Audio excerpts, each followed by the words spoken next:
우리가 알고 있다고 믿었던 이야기는 사실 하나의 목소리만으로 이루어지지 않았습니다. 기독교의 시작이라는 그 거대한 강줄기는 한때 수십 개의 작은 샘물들로 나뉘어 흐르고 있었습니다. 그 중 일부는 오늘날까지 우리가 마시는 물이 되었고, 일부는 땅속 깊이 스며들어 잊혀졌습니다. 하지만 잊혀진 것이 사라진 것은 아닙니다.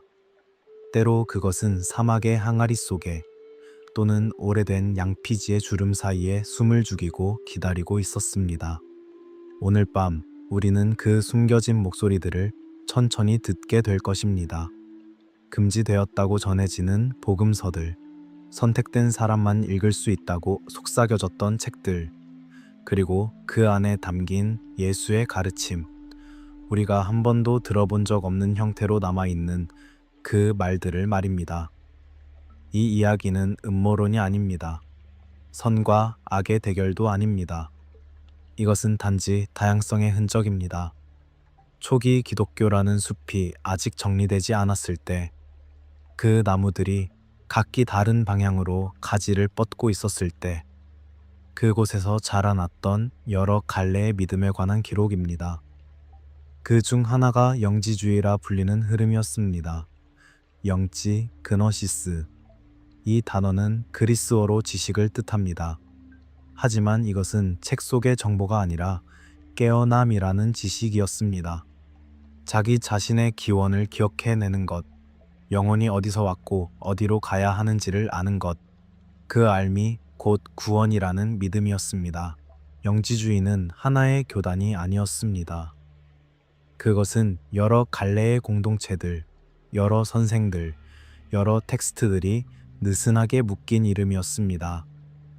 어떤 이들은 이집트의 알렉산드리아에서, 어떤 이들은 시리아의 작은 마을에서, 또 어떤 이들은 로마 제국의 변방 항구에서 모여 앉아 똑같은 질문을 던지고 있었습니다.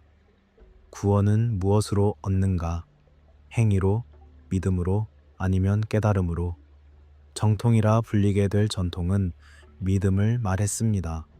예수 그리스도가 십자가에서 죽고 부활했다는 사실을 믿는 것, 그 믿음이 죄를 씻고 영생을 준다고 말했습니다. 그러나 영지주의적 전통은 조금 다른 언어를 사용했습니다. 그들은 말했습니다. 당신은 이미 빛의 일부다. 다만 그것을 잊어버렸을 뿐이다. 깨어나라. 기억하라. 그 기억이 너를 자유롭게 할 것이다. 이 두 전통의 차이는 마치 열린 광장과 비밀스러운 방의 차이와도 같았습니다. 전통은 점점 더 많은 사람들을 모았습니다. 예배는 공개적이었고 가르침은 모두에게 전해졌습니다. 반면 영지주의적 공동체들은 작고 폐쇄적인 경우가 많았습니다. 입문 과정이 있었고 단계가 있었으며 어떤 가르침은 준비된 사람에게만 전해졌습니다. 그들은 비밀을 소중히 여겼습니다. 비밀이 신성하다고 믿었습니다. 그러나 역사는 열린 광장에 더 우호적이었습니다. 비밀스러운 방은 시간이 지나며 하나씩 문을 닫았고 그 안에 있던 목소리들은 점점 더 희미해졌습니다. 1세기 말, 2세기 초, 지중해 전역으로 기독교 공동체들이 퍼져나가고 있었습니다. 예루살렘에서, 안디옥에서, 에페소에서, 로마에서, 알렉산드리아에서 항구마다 작은 모임이 생겨났습니다. 시장 근처의 집, 골목 안쪽의 방, 촛불이 켜진 저녁의 식탁, 그곳에서 사람들은 예수에 관한 이야기를 나누었습니다. 어떤 이는 직접 예수를 본 사람에게서 들은 이야기를 전했고, 어떤 이는 그 이야기를 전해 들은 사람에게서 또 들었습니다. 기억은 입에서 입으로 건네지며 조금씩 변했습니다. 강조점이 달라졌고 세부가 추가되거나 사라졌습니다. 그리고 1세대 증언자들이 하나둘 세상을 떠나기 시작했습니다. 그들의 목소리가 사라지자 공동체들은 불안해졌습니다. 기억이 퇴색되고 있었습니다. 구전만으로는 부족했습니다. 그래서 기록이 시작되었습니다.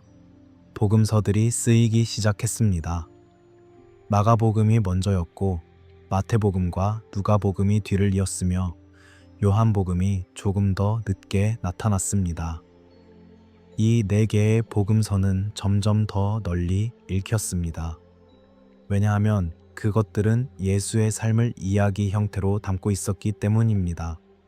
탄생에서 시작해 가르침과 기적을 거쳐 십자가와 부활로 끝나는 서사. 그것은 예배에서 낭독하기에 적합했고 새로 온 사람들에게 설명하기에 명료했습니다. 공동체들은 그 복음서들을 반복해서 읽었고 반복은 권위를 낳았습니다. 권위는 정경, 즉 공식적으로 인정받는 목록으로 가는 길을 열었습니다.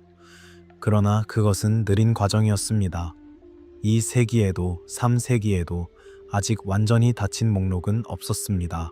그리고 그 사이 다른 이야기들이 돌고 있었습니다.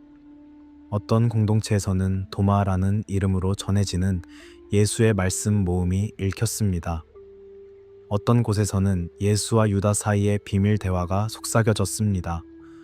또 어떤 곳에서는 막달라 마리아가 받은 환상이 전해졌습니다. 이 텍스트들은 정경 복음서와는 다른 방식으로 예수를 그렸습니다. 때로는 서사가 없었고 때로는 우주의 구조에 관한 긴 설명이 포함되어 있었으며 때로는 비밀 의례에 관한 암시가 담겨 있었습니다. 그것들은 선택된 사람만 읽을 수 있는 책이라고 불렸습니다. 비의 미에이 구의 복음서, 숨겨진 지식, 그리고 시간이 지나며 그것들은 정말로 숨겨졌습니다. 왜 숨겨졌을까요?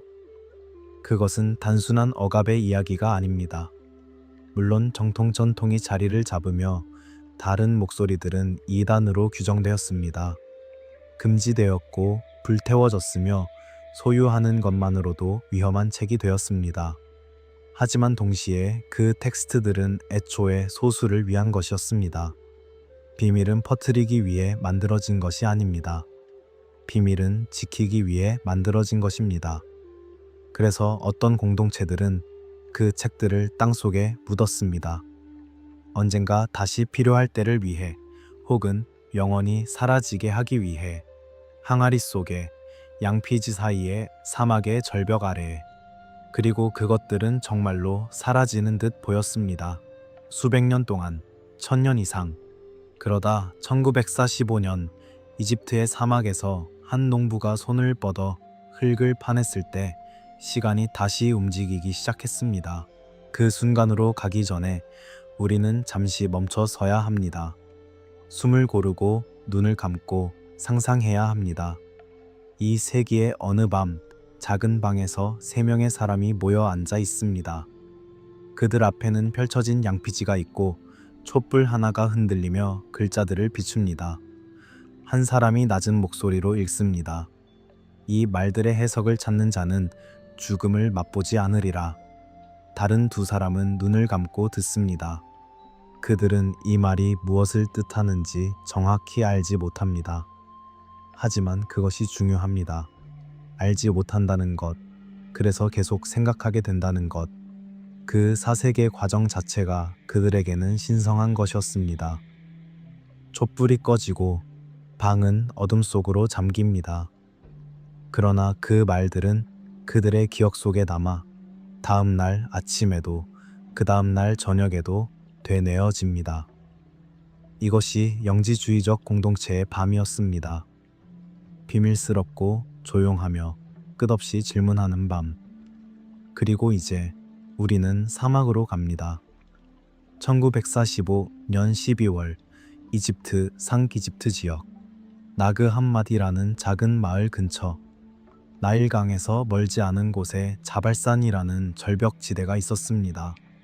그곳은 황량했습니다. 바위와 모래뿐이었고 바람만이 끊임없이 불었습니다. 그러나 그 황량함 속에 수백 년 전 누군가가 무언가를 숨겨두었습니다. 그리고 그날 무함마드 알리 삼만이라는 이름의 농부가 형제들과 함께 그곳을 지나고 있었습니다. 그들은 비료를 찾고 있었습니다. 사막의 흙 속에는 때때로 오래된 유기물이 섞여 있어 밭에 뿌릴 만한 것을 찾을 수 있었습니다. 그는 곡괭이를 들고 땅을 팠습니다. 그리고 무언가 단단한 것에 부딪혔습니다. 그것은 큰 토기 항아리였습니다. 붉은 빛이 도는 흙으로 빚어진 높이가 한 사람 팔뚝만 한 항아리, 봉인되어 있었습니다. 입구가 밀랍과 천으로 단단히 막혀 있었고 오랜 세월 동안 그대로였다는 것을 한눈에 알 수 있었습니다.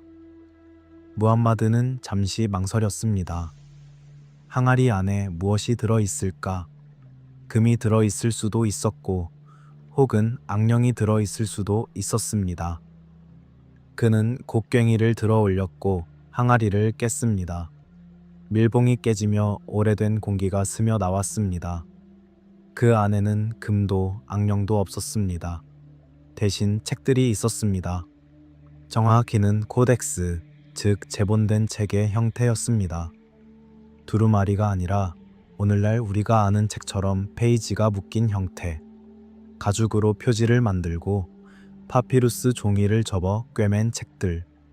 모두 합쳐 12권, 그리고 일부 파손된 13권째. 그 안에는 수십 개의 텍스트가 담겨 있었습니다. 어떤 것은 긴 논문이었고 어떤 것은 짧은 묵시록이었으며 어떤 것은 기도문 같은 것이었습니다. 그리고 모두 콥트어로 쓰여 있었습니다. 콥트어는 이집트 후기의 언어로 그리스 문자로 표기된 이집트어였습니다. 그것은 3세기에서 4세기경에 사용되던 언어였고 따라서 그 책들은 적어도 그 시기에 만들어졌다는 것을 의미했습니다. 하지만 학자들은 나중에 알게 되었습니다. 이 콥트어 사본들은 더 오래된 그리스어 원본의 번역본일 가능성이 높다는 것을. 그렇다면 원본은 이 세기 혹은 그보다 더 이른 시기로 거슬러 올라갈 수 있었습니다. 무함마드는 그 책들을 집으로 가져갔습니다. 그는 그것들이 무엇인지 몰랐습니다. 그의 어머니는 일부 페이지를 화덕에 넣어 불을 지폈습니다. 귀한 고대 문헌이 그렇게 사라질 뻔했습니다. 하지만 나머지는 살아남았습니다. 마을 사람들 사이에서 이야기가 퍼졌고 어떤 사람이 그것을 사갔으며 그것은 다시 암시장으로 흘러들어갔습니다. 고대 유물 거래상들의 손을 거쳐 일부는 이집트 정부에, 일부는 해외로 빠져나갔습니다. 그 중 하나가 1751년 스위스 취리히로 갔고 칼 융의 연구소가 그것을 구입했습니다. 그래서 그 코덱스는 융 코덱스라는 이름을 얻었습니다. 우연과 학문의 교차, 심리학자의 손에 들어간 영지주의 텍스트, 마치 운명처럼 보였습니다. 1960년대가 되어서야 나그 함마디 문헌 전체가 학자들에게 공개되기 시작했습니다. 번역이 시작되었고 해석이 시작되었습니다. 그리고 사람들은 깨달았습니다. 이것은 단지 몇 권의 이상한 책이 아니라 하나의 도서관이라는 것을. 어떤 공동체가, 아마도 4세기경 이집트의 수도원 공동체가 자신들이 소중히 여기던 텍스트들을 한데 모아 숨겨둔 것이었습니다. 왜 숨겼을까요? 아마도 그때쯤 정통교회가 이런 텍스트들을 금지하기 시작했기 때문일 것입니다. 소유하는 것만으로도 이단으로 몰릴 수 있었기 때문에 그들은 그것을 태우는 대신 땅에 묻었습니다. 언젠가 다시 읽힐 날을 기다리며. 그리고 그 날은 1600년 후에 왔습니다. 나그 함마디 문헌 속에는 여러 텍스트가 있었습니다. 도마복음, 빌립복음, 마리아복음의 단편, 진리의 복음, 이집트인의 복음, 그리고 요한의 비밀서. 이 중 일부는 이름만으로도 이미 알려져 있었습니다. 이 세기의 교부들이 그 제목을 언급하며 비판했기 때문입니다. 하지만 실제 내용은 사라져 있었습니다. 이제 그 내용이 처음으로 읽히기 시작했습니다. 학자들은 놀랐습니다. 어떤 텍스트는 정경 복음서와 유사한 예수의 말씀을 담고 있었고 어떤 텍스트는 완전히 다른 우주론을 펼쳤으며 어떤 텍스트는 의례와 상징으로 가득했습니다. 그리고 그 모든 것이 한 가지를 보여주고 있었습니다. 초기 기독교는 우리가 생각했던 것보다 훨씬 더 다양했다는 것을. 사막의 밤바람이 항아리 주변을 감돌았을 것입니다. 수백 년 동안 모래가 쌓이고 바람이 불고 별들이 뜨고 지는 동안 그 안에 있던 책들은 침묵 속에 누워 있었습니다. 종이의 섬유는 건조한 공기 속에서 천천히 노화되었지만 습기가 없었기에 썩지 않았습니다. 파피루스는 약했습니다. 물에 닿으면 금방 부서졌고 햇빛에 오래 노출되면 색이 바랬습니다. 하지만 어둠 속에서 밀봉된 항야리 안에서 그것은 살아남았습니다. 마치 시간이 멈춘 것처럼. 그리고 1545년 12월의 그날 시간이 다시 흐르기 시작했습니다.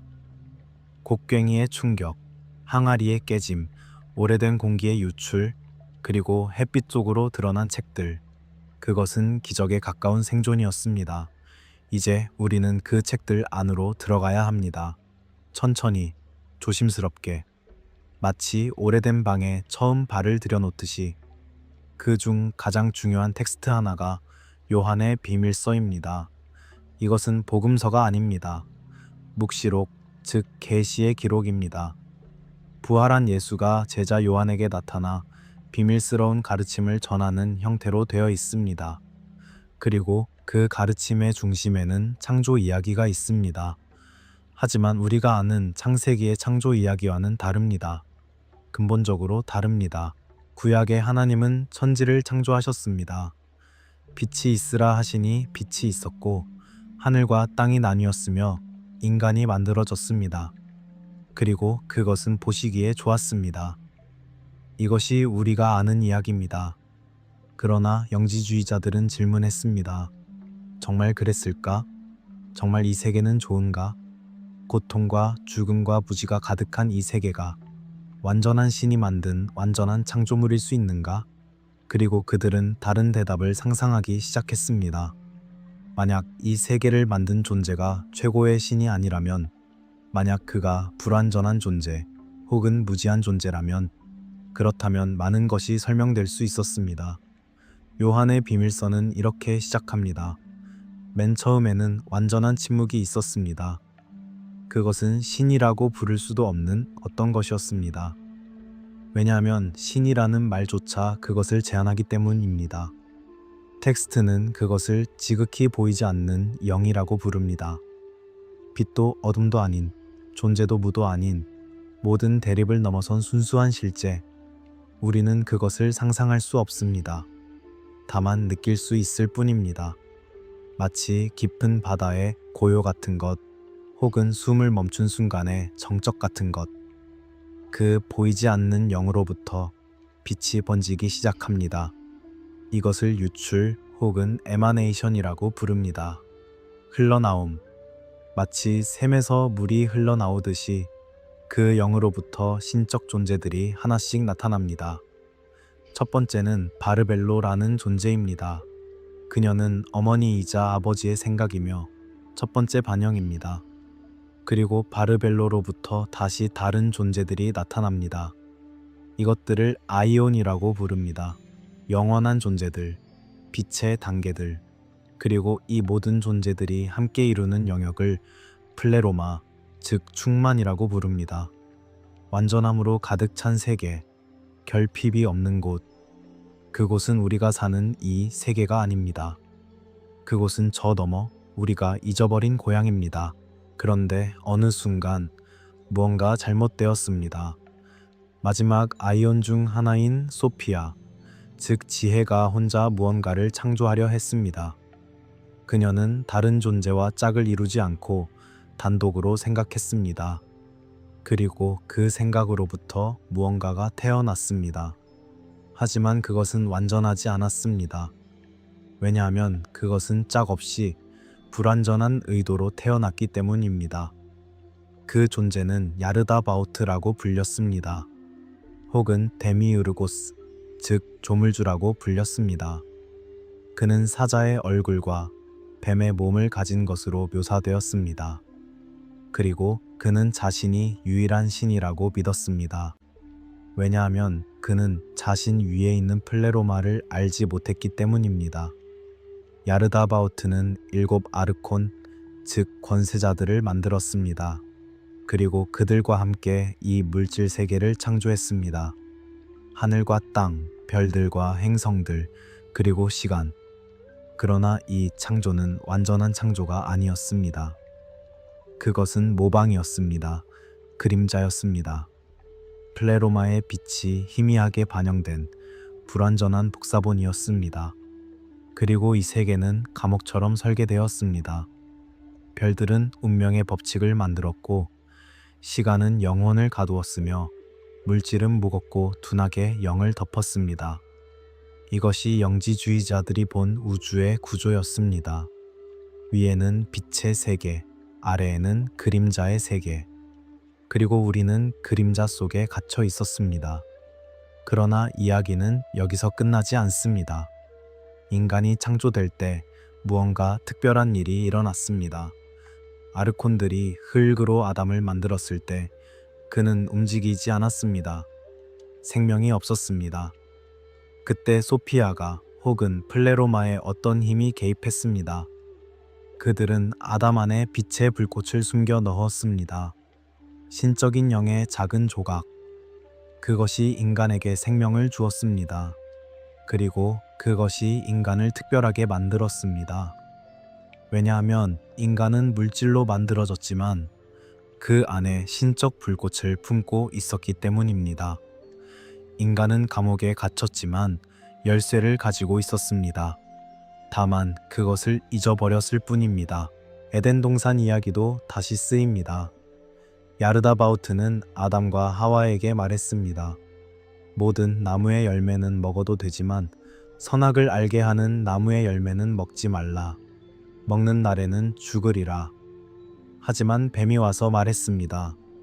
너희가 결코 죽지 않을 것이다. 그것을 먹으면 너희 눈이 밝아져 신처럼 선악을 알게 될 것이다. 영지주의자들은 이 장면을 완전히 뒤집어 읽었습니다. 그들에게 뱀은 악이 아니라 해방자였습니다.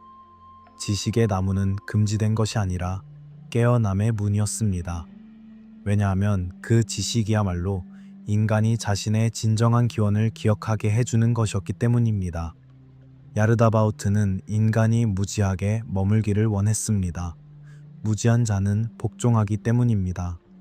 하지만 빛의 세계는 인간이 깨어나기를 원했습니다. 깨어난 자는 자유롭기 때문입니다.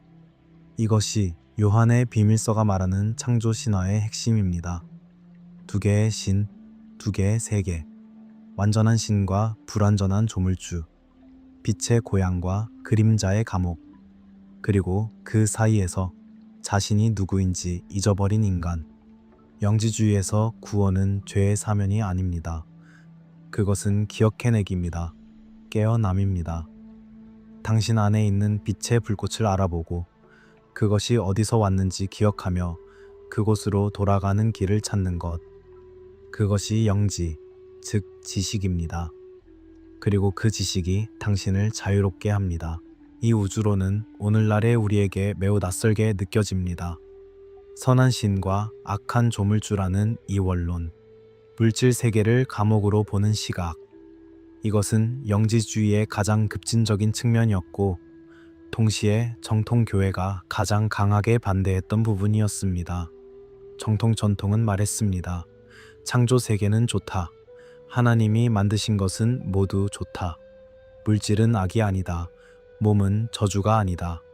그러나 영지주의자들은 답했습니다. 그렇다면 왜 이 세계에는 이토록 많은 고통이 있는가?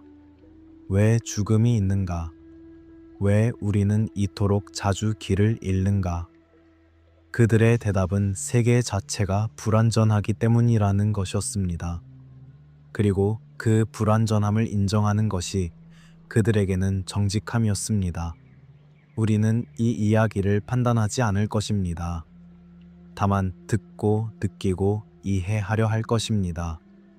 왜냐하면 이것은 단지 기묘한 신화가 아니라 누군가의 진지한 질문이었기 때문입니다.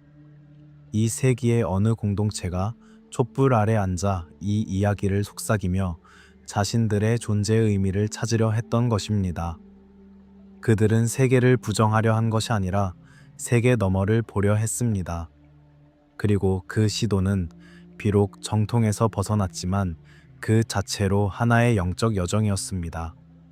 밤이 깊어갑니다. 사막의 바람이 절벽을 스치고 지나갑니다.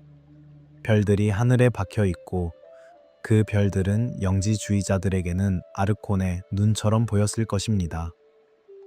감시하는 눈, 운명을 새기는 빛. 하지만 그들은 고개를 들어 그 별들을 바라보며 속삭였습니다. 나는 저것이 아니다. 나는 저 너머에서 왔다. 그리고 언젠가 나는 돌아갈 것이다. 그것이 그들의 희망이었습니다. 그것이 그들의 기도였습니다. 이제 우리는 다른 텍스트로 넘어갑니다. 창조의 이야기에서 예수의 말씀으로 요한의 비밀서가 우주의 구조를 말했다면 도마복음은 개인의 내면을 말합니다. 그리고 그것은 완전히 다른 형태를 취합니다. 서사가 없습니다. 탄생도 십자가도 부활도 없습니다. 오직 말들만 있습니다. 114개의 예수 어록, 마치 명상 노트처럼 혹은 오래된 격언집처럼 그 말들은 하나씩 나열되어 있습니다. 그리고 첫 문장은 이렇게 시작합니다. 이것은 살아계신 예수께서 하신 비밀스러운 말씀들이며 디디모스 유다 도마가 기록한 것이다. 도마, 쌍둥이라는 뜻의 이름, 디디모스도 쌍둥이를 뜻하는 그리스어입니다. 따라서 이 이름은 사실상 쌍둥이입니다.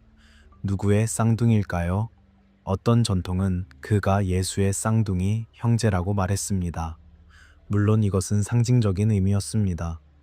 육체적 쌍둥이가 아니라 영적 쌍둥이, 예수의 가르침을 가장 깊이 이해한 사람, 혹은 우리 모두가 예수의 쌍둥이가 될 수 있다는 의미. 내 안에도 신적 불꽃이 있고 예수 안에도 신적 불꽃이 있다면 우리는 본질적으로 같은 근원에서 온 것이 아닌가. 이런 생각이 도마라는 이름 뒤에 숨어 있었습니다. 도마복음의 어록들은 짧습니다. 어떤 것은 한 문장에 불과합니다. 예수께서 말씀하셨다. 찾는 자는 찾을 때까지 그치지 말라. 찾으면 놀랄 것이고 놀라면 통치할 것이며 통치하면 쉼을 얻을 것이다. 이 말은 무엇을 뜻할까요? 정경 복음서에서 예수는 종종 비유로 말씀하십니다. 그리고 그 비유는 대개 설명이 뒤따릅니다. 하지만 도마복음에서는 설명이 없습니다. 말만 던져지고 독자는 스스로 해석해야 합니다. 그것이 도마복음의 방식입니다. 즉각적인 이해가 아니라 되뇌기와 사색을 요구하는 방식. 예수께서 말씀하셨다. 만일 그들이 너희에게 묻기를 너희는 어디서 왔느냐? 너희는 그들에게 말하라. 우리는 빛에서 왔다. 빛이 스스로 존재하기 시작한 곳에서, 그것이 서서 그들의 형상 안에 자신을 드러낸 곳에서. 만일 그들이 너희에게 묻기를 너희는 누구냐? 너희는 말하라. 우리는 그의 자녀들이며 살아계신 아버지의 선택받은 자들이다. 이 말은 요한의 비밀서의 우주론과 공명합니다. 빛의 기원, 인간 안의 신적 불꽃. 우리는 이 세계에 속한 것이 아니라 빛의 세계에서 온 나그네라는 생각. 예수께서 말씀하셨다. 만일 육신이 연흥을 위해 생겨났다면 그것은 경이로운 일이다. 그러나 만일 연기 몸을 위해 생겨났다면 그것은 경이 중의 경이이다. 그러나 나는 이렇게 위대한 부가 이렇게 가난한 곳에 거하게 된 것을 놀라워한다. 빛과 어둠, 영과 육체, 부와 가난. 이 대비는 영지주의적 이원론을 암시합니다. 영은 귀하고 몸은 가난하다. 그러나 그 가난한 곳에 귀한 것이 깃들어 있다. 이것이 인간 존재의 역설입니다. 도마복음의 많은 어록이 정경 복음서와 유사합니다. 누가 귀 있거든 들을지어다. 왕국은 겨자씨와 같다. 등불을 켜서 말 아래 두지 않는다. 이런 말들은 마태복음이나 누가복음에도 나타납니다. 하지만 정확히 같지는 않습니다. 단어가 조금씩 다르고 맥락이 다르며 때로는 의미가 미묘하게 달라집니다. 이것은 무엇을 의미할까요? 어떤 학자들은 도마복음이 정경복음서를 베낀 것이라고 말합니다. 다른 학자들은 도마복음이 독립적인 전승을 보존하고 있을 가능성이 있다고 말합니다. 즉, 예수의 말씀이 처음 전해질 때부터 여러 갈래로 흘렀고 도마복음은 그 중 하나의 갈래를 기록한 것일 수 있다는 것입니다. 우리는 확신할 수 없습니다. 다만 가능성으로만 말할 수 있습니다. 도마복음에는 십자가와 부활에 관한 서사가 거의 없습니다. 예수의 죽음과 부활은 정경 복음서의 절정입니다. 그것은 구원의 사건입니다. 그러나 도마복음에서는 그 사건이 중심이 아닙니다. 대신 예수의 말씀 자체가 중심입니다. 그 말씀을 이해하는 것, 그 해석을 찾는 것, 그것이 구원입니다. 이 말들의 해석을 찾는 자는 죽음을 맛보지 않으리라. 죽음을 넘어서는 것은 십자가의 사건이 아니라 지식의 획득입니다. 이것이 영지주의적 접근입니다. 왜 도마복음은 정경에 들지 못했을까요? 그것은 단순한 음모가 아니었습니다. 정경이 형성되는 과정은 복잡했습니다. 어떤 책이 정경에 들어가려면 몇 가지 기준이 있었습니다. 첫째, 사도적 권위. 그 책이 사도 혹은 사도의 동료에 의해 쓰였다고 믿어져야 했습니다. 둘째, 널리 사용됨. 많은 교회에서 읽히고 예배에서 낭독되어야 했습니다. 셋째, 신학적 일치. 그 책의 가르침이 공동체가 받아들이는 신앙과 일치해야 했습니다. 도마복음은 이 기준들을 충족하지 못했습니다. 그것은 일부 공동체에서만 읽혔고 그 신학적 초점은 주류와 달랐으며 도마라는 이름이 붙어 있지만 실제 저자가 누구인지는 불명확했습니다. 그래서 그것은 배제되었습니다. 그리고 시간이 지나며 그것은 사라지는 듯 보였습니다. 나그 한마디에서 다시 나타나기 전까지 사막의 수도원 방을 상상해 봅시다. 작은 등잔 하나가 켜져 있고 한 수도사가 무릎을 꿇고 앉아 파피루스를 펼칩니다. 그는 도마복음을 읽습니다. 한 어록을 읽고 눈을 감고 그 말을 되뇌입니다. 하늘의 왕국은 너희 안에 있고 너희 밖에 있다. 그는 이 말이 무엇을 뜻하는지 생각합니다. 안과 밖이 동시에 어떻게 그럴 수 있을까? 그리고 그는 깨닫습니다. 왕국은 장소가 아니라 상태라는 것을. 내가 깨어 있을 때 왕국은 내 안에 있다. 그리고 내가 깨어 있으면 세상 모든 것 안에서 왕국을 본다. 그것이 밖에 있다는 뜻이다. 그는 미소 짓습니다. 등잔이 깜빡입니다. 바람이 창틈으로 스며듭니다. 그리고 그는 다음 어록으로 넘어갑니다. 이것이 도마복음을 읽는 방식이었습니다. 서두르지 않고 판단하지 않고 다만 사색하며. 도마복음은 말들의 복음입니다. 이야기가 없는 복음, 시간의 흐름이 없는 복음, 그것은 마치 시간 밖에 떠 있는 것 같습니다. 언제든 열어서 아무 페이지나 읽어도 됩니다. 순서는 중요하지 않습니다. 각 어록은 독립적으로 빛납니다. 그리고 당신이 준비되었을 때 그 빛이 당신에게 닿습니다. 준비되지 않았다면 그것은 그냥 수수께끼로 남습니다. 그리고 그것도 괜찮습니다. 왜냐하면 영지주의는 서두르지 않기 때문입니다. 깨달음은 강요할 수 없습니다. 그것은 기다려야 합니다. 마치 씨앗이 땅속에서 싹을 틔우기를 기다리듯이. 그리고 이제 우리는 더욱 논쟁적인 텍스트로 향합니다. 도마가 쌍둥이였다면 유다는 무엇이었을까요? 배신자. 그것이 우리가 아는 유다의 정체성입니다. 은 30냥에 예수를 팔아넘긴 사람. 입맞춤으로 표시를 해준 사람, 그리고 나서 스스로 목을 맨 사람. 유다는 기독교 역사에서 가장 저주받은 이름이었습니다. 하지만 만약에 유다가 배신자가 아니라 영쿵이라면, 만약 그가 예수의 가장 깊은 비밀을 아는 유일한 제자였다면, 유다복음은 바로 이 질문을 던집니다. 유다복음은 나그 한마디 문헌에 포함되어 있지 않았습니다. 그것은 다른 곳에서 발견되었습니다. 1970년대 이집트의 또 다른 사막 지역에서 파피루스 코덱스가 나왔고, 그것은 암시장으로 흘러 들어갔습니다.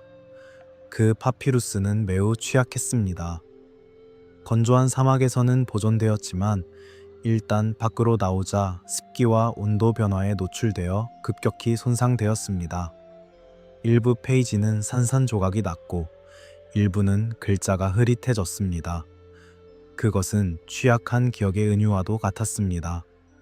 너무 오래 숨겨두면 보존되지만 너무 급하게 꺼내면 부서진다는 것.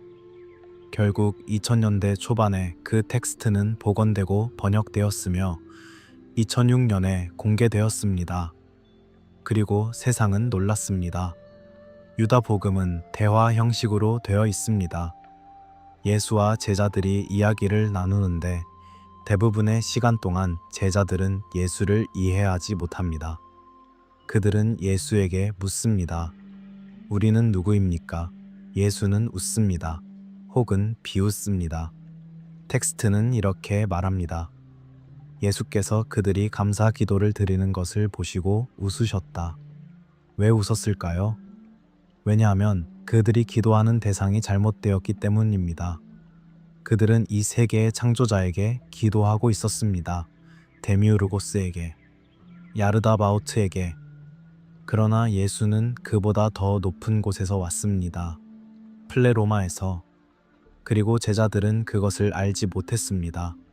오직 한 사람, 유다만이 알았습니다. 유다가 예수에게 말합니다.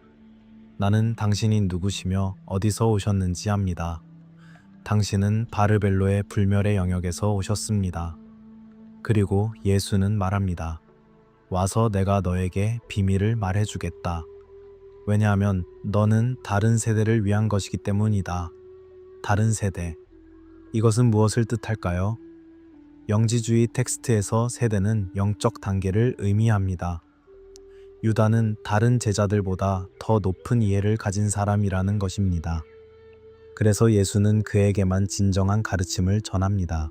그리고 그 가르침의 핵심은 이것입니다. 이 세계는 감옥이다.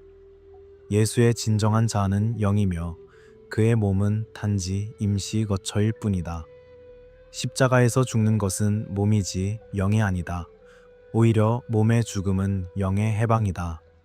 따라서 유다가 예수를 배신하는 것은 사실 예수의 계획을 실행하는 것이다. 예수는 말합니다. 너는 나를 옷처럼 입은 사람을 희생할 것이다. 옷처럼 입은 사람, 즉 몸, 육체적 예수. 그것을 희생함으로써 진정한 예수, 즉 영적 예수가 자유로워진다.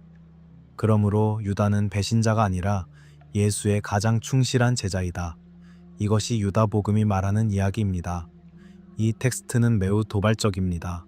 그리고 매우 논쟁적입니다. 많은 사람들이 이것을 잃어버린 진실이라고 받아들였습니다. 유다가 사실은 오해받은 영웅이었다는 것. 하지만 우리는 조심해야 합니다. 유다 복음은 정경 복음서보다 훨씬 후대에 쓰였을 가능성이 큽니다. 대부분의 학자들은 이 텍스트가 이 세기 중반 이후 아마도 150년에서 180년 사이에 작성되었다고 추정합니다. 반면 정경 복음서들은 대부분 1세기 말에서 2세기 초에 완성되었습니다. 따라서 유다 복음은 역사적 사실의 기록이라기보다는 특정 신학적 공동체의 해석이자 재창조에 가깝습니다. 그렇다면 왜 이런 텍스트가 만들어졌을까요? 아마도 그것은 자기 정당화의 필요 때문이었을 것입니다. 이 세기의 영지주의 공동체들은 자신들이 소수라는 것을 알고 있었습니다. 대다수의 기독교인들은 그들을 이상하게 보았고 때로는 적대적이었습니다. 그래서 그들은 이야기를 만들었습니다. 우리가 소수인 것은 우리가 틀렸기 때문이 아니라 우리가 비밀을 알기 때문이다. 다른 제자들도 예수를 이해하지 못했다. 오직 한 사람, 가장 저주받은 사람만이 이해했다. 그리고 우리는 그 한 사람의 후예이다. 이런 식으로 유다 복음은 소수 집단의 정체성을 강화하는 역할을 했습니다. 우리는 이것을 음모론으로 받아들여서는 안 됩니다. 유다 복음이 숨겨진 진실을 폭로한다는 식의 접근은 텍스트를 오해하는 것입니다. 대신 우리는 이것을 초기 기독교 내부의 다양성, 그리고 경쟁의 증거로 보아야 합니다. 여러 그룹이 있었고 각 그룹은 자신들이 예수를 올바로 이해한다고 믿었습니다. 그리고 그들은 텍스트를 만들어 자신들의 입장을 정당화했습니다. 유다복음은 그 중 하나입니다. 그것은 역사적 사실이 아니라 신학적 주장입니다. 하지만 바로 그 주장 속에서 우리는 당시 사람들의 고민을 엿볼 수 있습니다. 몸과 영의 관계, 고통의 의미, 구원의 경로. 이런 질문들은 오늘날에도 여전히 유효합니다. 밤은 더욱 깊어지고 우리는 점점 더 낯선 텍스트들 속으로 들어갑니다.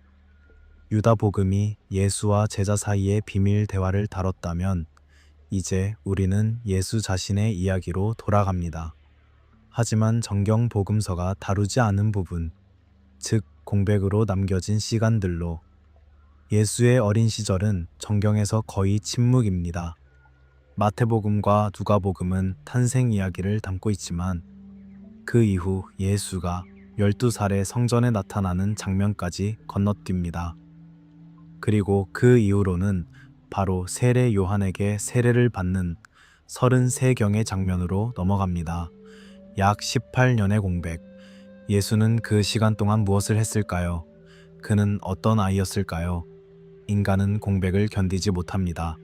우리는 빈칸을 이야기로 메웁니다. 유년 도마복음이 그렇게 탄생했습니다. 이것은 앞서 이야기한 도마복음과는 완전히 다른 텍스트입니다. 이름만 같을 뿐 내용과 성격은 전혀 다릅니다. 유년 도마복음은 어린 예수의 기적 이야기들을 담고 있습니다. 그리고 그 이야기들은 때때로 매우 기묘합니다. 예를 들어 5살 난 예수가 시냇물에서 놀고 있었습니다. 그는 흙으로 참새 12마리를 빚었습니다. 그리고 손뼉을 치자 참새들이 살아나 날아갔습니다. 이것은 창조의 능력입니다. 하나님이 흙으로 아담을 빚었듯이 어린 예수도 흙으로 생명을 만들어냅니다. 하지만 모든 이야기가 아름답지는 않습니다. 어느 날 한 아이가 예수와 부딪혔고 예수는 그에게 말했습니다. 너는 더 이상 내 길을 가지 못하리라. 그러자 그 아이는 즉시 쓰러져 죽었습니다. 마을 사람들이 화를 내며 예수의 부모에게 항의했습니다. 이 아이를 데리고 이 마을을 떠나라. 그렇지 않으면 우리를 축복하는 법을 가르치라. 지금은 저주만 하고 있다. 요셉과 마리아는 난처해했습니다. 그들은 예수를 꾸짖었고 예수는 결국 아이를 다시 살렸습니다. 이런 이야기들은 무엇을 말하려는 걸까요? 어떤 학자들은 이것을 신적 능력을 가진 아이의 통제 문제로 해석합니다. 예수는 전능한 힘을 가지고 있었지만 아직 어렸기에 그것을 올바로 사용하는 법을 배워야 했다는 것입니다. 텍스트는 예수가 점점 성장하며 지혜를 얻고 그 힘을 선을 위해 사용하게 되는 과정을 보여줍니다. 이것은 일종의 성장 서사입니다. 신이 인간이 되었다면 그도 배워야 했을 것이다. 유년 도마복음은 그 학습 과정을 상상한 것입니다. 흥미롭게도 이런 모티프는 다른 문화권에서도 나타납니다. 꾸란에도 어린 예수가 진흙으로 새를 빚어 생명을 불어넣는 이야기가 있습니다. 이것은 유년 도마복음과 매우 유사합니다. 아마도 이런 이야기들은 초기 기독교와 이슬람 사이에 공통된 구전 전통에서 유래했을 것입니다. 서로 영향을 주고받으며 비슷한 상상력을 공유했던 것입니다. 이것은 조용한 연결선입니다. 종교들 사이의 경계가 우리가 생각하는 것만큼 명확하지 않았다는 증거입니다. 유년도마복음은 정경에 들지 못했습니다. 왜냐하면 그것은 너무 신화적이었고 때로는 불편했기 때문입니다. 예수가 사람을 죽이고 다시 살린다는 이야기는 정통교회가 받아들이기 어려웠습니다. 하지만 이 텍스트는 완전히 사라지지 않았습니다. 중세시대 내내 그것은 계속 읽혔고 사파로 그려졌으며 민간 신앙 속에 스며들었습니다. 사람들은 이 이야기를 좋아했습니다. 왜냐하면 그것은 예수를 더 인간적으로, 더 가깝게 느끼게 해 주었기 때문입니다. 그도 한때 아이였고 실수도 했으며 배워야 했다는 것, 그것은 위로가 되었습니다. 베드로 복음은 또 다른 종류의 낯설음을 제공합니다. 이 텍스트는 예수의 순환과 부활을 다루지만 정경 복음서와는 다른 방식으로 전개됩니다. 가장 기묘한 장면은 부활 장면입니다. 정경에서는 부활이 직접 묘사되지 않습니다. 여성들이 빈 무덤을 발견하고 천사가 예수가 부활했다고 말해주는 시기입니다. 하지만 베드로 복음은 부활 그 자체를 묘사하려 시도합니다. 파수꾼들이 무덤을 지키고 있을 때 하늘이 열리고 두 사람이 내려왔습니다. 무덤의 돌이 저절로 굴러갔고 그들은 안으로 들어갔습니다. 그리고 잠시 후 세 사람이 나왔습니다. 두 사람은 한 사람을 부축하고 있었고 그들의 머리는 하늘에 닿을 정도로 높았습니다. 그리고 그들 뒤로 십자가가 따라왔습니다. 그리고 하늘에서 목소리가 물었습니다. 네가 잠자는 자들에게 전파했느냐?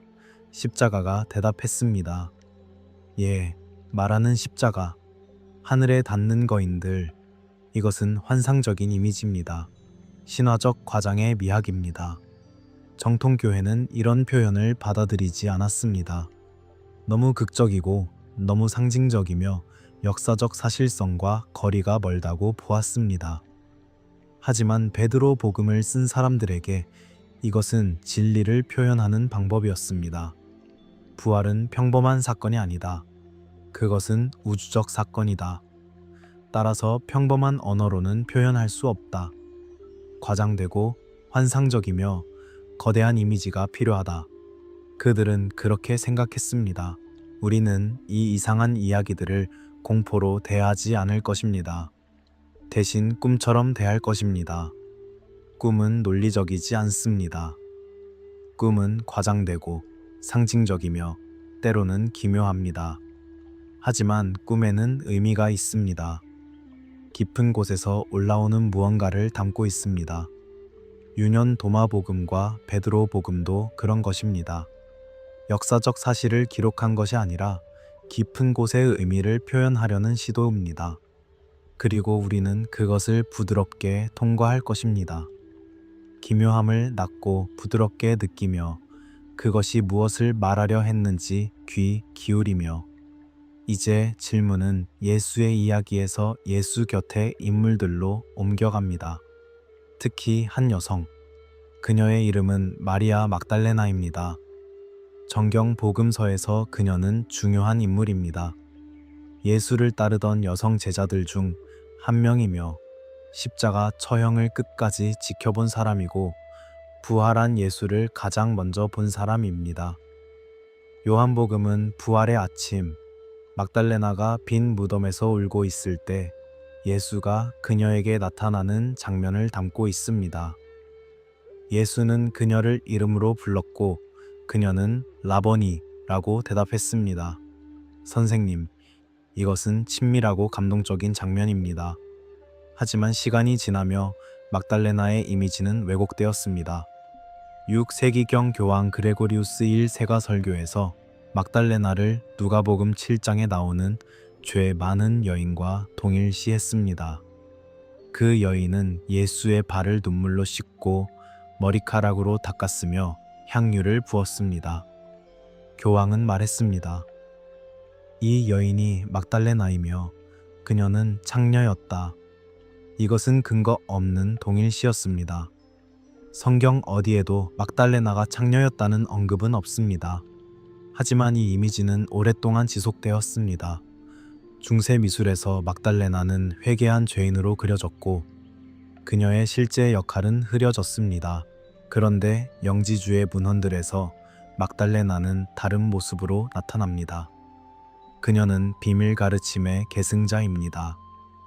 예수가 특별히 신뢰한 제자이며 다른 제자들보다 더 깊은 이해를 가진 사람입니다.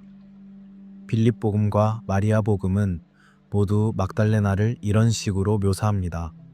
왜 그랬을까요? 아마도 그것은 문학적 장치였을 것입니다.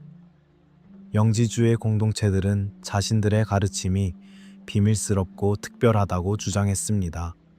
그래서 그들은 그 가르침을 전한 사람도 특별해야 한다고 생각했습니다. 그리고 막달레나는 완벽한 후보였습니다. 그녀는 부활의 첫 목격자였고 예수와 가까웠으며 동시에 12 제자 중 한 명이 아니었기에 주류 전통과 거리를 둘 수 있었습니다. 빌립복음을 살펴봅시다. 이 텍스트는 사실 복음서라기보다는 설교와 가르침의 모음에 가깝습니다. 서사가 없고 예수의 생애를 다루지 않으며 대신 성찬, 세례, 신방 같은 의례에 관해 이야기합니다. 그리고 그 중간에 막달레나에 관한 몇 문장이 있습니다. 구원자의 동반자는 막달라 마리아이다. 예수는 그녀를 다른 제자들보다 더 사랑했다. 그리고 종종 그녀에게 입맞춤했다. 다른 제자들은 그것을 보고 불쾌해하며 그에게 물었다. 왜 당신은 우리 모두보다 그녀를 더 사랑하십니까? 괄호 안의 단어들은 파피루스가 손상되어 추정으로 복원된 부분입니다. 그리고 이 문장은 엄청난 화제를 불러일으켰습니다. 예수와 막달레나가 연인 관계였다는 증거라고 주장하는 사람들이 있었습니다. 소설이 쓰였고 영화가 만들어졌습니다. 하지만 우리는 조심해야 합니다. 먼저 동반자라는 단어는 그리스어로 코이노노스인데 이것은 단순히 함께하는 사람, 동료를 의미할 수 있습니다. 연인을 특정하는 단어가 아닙니다. 둘째, 입맞춤은 고대 근동 문화에서 인사나 존경의 표시였습니다. 초기 기독교 공동체에서도 거룩한 입맞춤이라는 관습이 있었습니다. 바울 서신에서도 이것이 언급됩니다. 따라서 입맞춤이 반드시 낭만적 관계를 의미하지는 않습니다. 그렇다면 빌립복음은 무엇을 말하려는 걸까요? 아마도 그것은 영적 친밀함을 표현하려는 것일 것입니다. 예수와 막달레나 사이에 특별한 이해와 교감이 있었다는 것, 그리고 다른 제자들은 그것을 질투했다는 것. 이것은 역사적 사실이라기보다는 영지주의 공동체의 자기 이해를 투영한 것일 수 있습니다. 우리는 특별한 지식을 받았다. 다른 사람들은 그것을 질투한다. 막달레나는 그 특별한 지식의 상징이다. 이런 식으로 해석할 수 있습니다. 마리아 복음은 더 명확하게 이 구도를 보여줍니다. 이 텍스트에서 부활한 예수는 막달레나에게 환상을 보여주고 영혼이 상승하는 여정에 관해 가르칩니다. 막달레나는 이것을 다른 제자들에게 전하려 하지만 베드로가 반발합니다. 그가 정말 우리 몰래 여자에게 이런 것을 말했을까요? 우리도 돌이켜서 모두 그녀의 말을 들어야 할까요? 그가 우리보다 그녀를 더 선택했을까요? 레위가 막달레나를 변호합니다. 베드로, 당신은 늘 성급하십니다. 이제 당신은 마치 그녀의 적인 것처럼 그녀와 논쟁하고 있습니다. 만약 구원자께서 그녀를 합당하게 여기셨다면 당신이 누구이기에 그녀를 거부합니까? 이 장면은 무엇을 보여줍니까? 권위를 둘러싼 갈등입니다. 누가 예수의 가르침을 제대로 이해했는가? 누가 공동체를 이끌 자격이 있는가? 베드로는 주류 교회의 상징입니다. 그는 12 제자의 리더였고 로마 가톨릭 전통에서는 초대 교황으로 여겨집니다. 반면 막달레나는 영지주의 전통의 상징입니다. 그녀는 비밀 지식을 받았고 영적으로 깊은 통찰을 가졌습니다. 마리아 복음은 이 두 권위 사이의 긴장을 드러냅니다. 그리고 막달레나를 옹호함으로써 영지주의 공동체는 자신들의 정당성을 주장합니다. 또한 이것은 여성 리더십의 문제이기도 합니다. 초기 기독교에서 여성의 역할은 무엇이었을까요? 바울 서신에는 여성 사도, 여성 집사, 여성 교사가 언급됩니다. 하지만 시간이 지나며 교회는 점점 더 남성 중심적이 되었습니다. 여성은 침묵하라는 명령이 강조되었고 리더십은 남성에게만 허용되었습니다. 그런데 영지주의 문헌 중 일부는 여성의 역할을 다르게 상상했습니다. 막달레나가 제자들을 가르칩니다. 소피아가 우주의 창조에 참여합니다. 바르벨로가 첫 번째 유출입니다. 물론 모든 영지주의 텍스트가 여성 친화적인 것은 아닙니다. 일부는 오히려 여성을 부정적으로 묘사합니다. 하지만 적어도 일부 공동체에서는 여성이 영적 권위를 가질 수 있다는 가능성이 열려 있었습니다. 막달레나의 이미지는 지워지고 다시 쓰이고 또 다시 지워졌습니다. 정경에서는 부활의 증인이었지만 중세에는 회개한 창녀가 되었고 영지주의 텍스트에서는 비밀 지식의 계승자였으며 현대에는 때때로 예수의 연인으로 상상됩니다. 이 모든 이미지는 역사적 막달레나와 얼마나 가까울까요? 우리는 알 수 없습니다. 우리가 가진 것은 단지 텍스트들 뿐입니다. 그리고 그 텍스트들은 각각 다른 막달레나를 그립니다. 그녀는 마치 거울처럼 각 시대와 각 공동체의 관심사를 반영합니다. 그리고 바로 그 반영 속에서 우리는 역사를 읽습니다. 이름이 지워지고 다시 쓰이는 과정, 그 과정 자체가 역사입니다. 밤이 깊어지면서 우리는 텍스트에서 삶으로 시선을 옮깁니다. 영지주의자들은 무엇을 읽었을 뿐 아니라 어떻게 살았을까요? 지식은 책 속에서만 있었을까요? 아니면 몸과 숨 속에서도 있었을까요? 영지주의는 단지 사상이 아니라 삶의 방식이었을 가능성이 높습니다. 작은 공동체, 엄격한 규율, 특별한 의례, 물질 세계를 불완전하게 보는 관점은 실천으로 이어졌습니다. 만약 몸이 감옥이라면 몸을 어떻게 대해야 할까요? 어떤 영지주의자들은 금욕을 선택했습니다. 육체의 욕망을 최소화하는 것, 단식, 독신, 절제.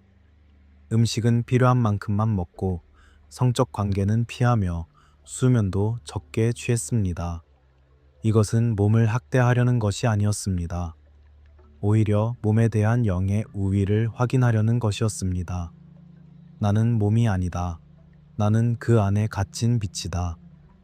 따라서 몸의 요구에 지배당하지 않을 것이다. 이런 태도는 사막 수도원 전통과 겹칩니다. 이집트 사막의 수도사들도 비슷한 금욕을 실천했습니다. 그들 중 일부는 영지주의 영향을 받았을 수 있고 혹은 비슷한 우주관에서 비슷한 결론에 도달했을 수 있습니다. 사막은 중요한 공간이었습니다. 도시에서 멀리 떨어진 곳, 소음과 유혹이 없는 곳, 하늘과 땅만이 있는 곳, 그곳에서 침묵이 가능했습니다. 그리고 침묵 속에서 내면의 목소리를 들을 수 있었습니다. 영지주의 공동체들 중 일부는 사막으로 갔습니다. 절벽 아래 동굴 혹은 작은 수도원. 그곳에서 그들은 기도하고 명상하고 텍스트를 읽었습니다. 나그 한마디 문헌이 발견된 곳도 사막이었습니다. 아마도 그 책들을 숨긴 사람들도 그곳에서 살았을 것입니다. 사막의 생활 리듬. 해가 뜨면 일어나고 낮에는 일하고 저녁에는 기도하고 밤에는 사색하며 별을 바라보는 삶. 빌립보금에는 신방이라는 의례가 언급됩니다. 신방, 즉 브라이덜 챔버. 이것은 무엇이었을까요? 텍스트는 명확하게 설명하지 않습니다. 오히려 의도적으로 비밀을 유지하는 듯 보입니다. 신방의 비밀은 거룩하다. 그것은 비밀 중의 비밀이다. 이런 식으로만 언급됩니다. 학자들은 여러 가능성을 제시합니다. 어떤 이는 그것이 실제 결혼식이었다고 말합니다. 하지만 영지주의자들이 금욕을 강조했다는 점을 고려하면 이것은 이상합니다. 다른 이들은 그것이 상징적 의례였다고 말합니다.